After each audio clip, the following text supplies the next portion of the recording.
Və Muhammed sallallahu aleyhi ve sellem deyir ki, 3 dua rədd olunmaz. 3 dua rədd olunmaz.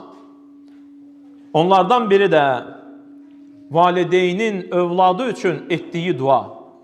Valideynin övladı üçün etdiyi dua.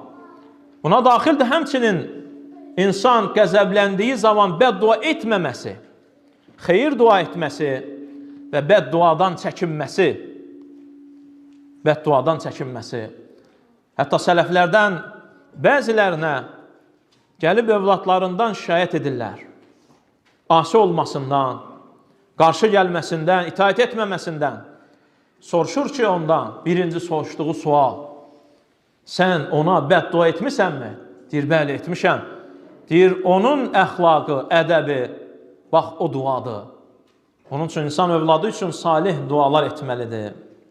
Sonra, qardaşlarım, gözəl adlar seçməlidir. Tərif olunan, gözəl məna daşıyan adlar seçməlidir. Allaha ən sevimli olan adlar, Abdullah və Abdurrahman. Niyə belədir? Adın içərisində Allaha qulluq var. Yaradılma səbəbi var. Var olma səbəbi var. Nə üçün varsan o var. Uşaq bir gün soruşar. Sən izah edərsən. Abdurrahman. Bilirsənmi nədir adın? Allahın sevdiyi sənin adın, Allah adını sevir. Elə bir qul ol ki, Allah səni də sevsin. Allaha qul ol. Allah səni sevsin.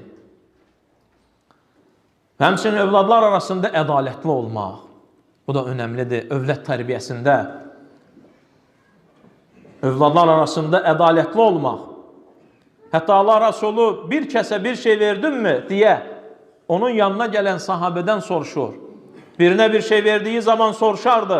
Digər övladlarına da vermisənmi? Eyni şəkildə ona da ver.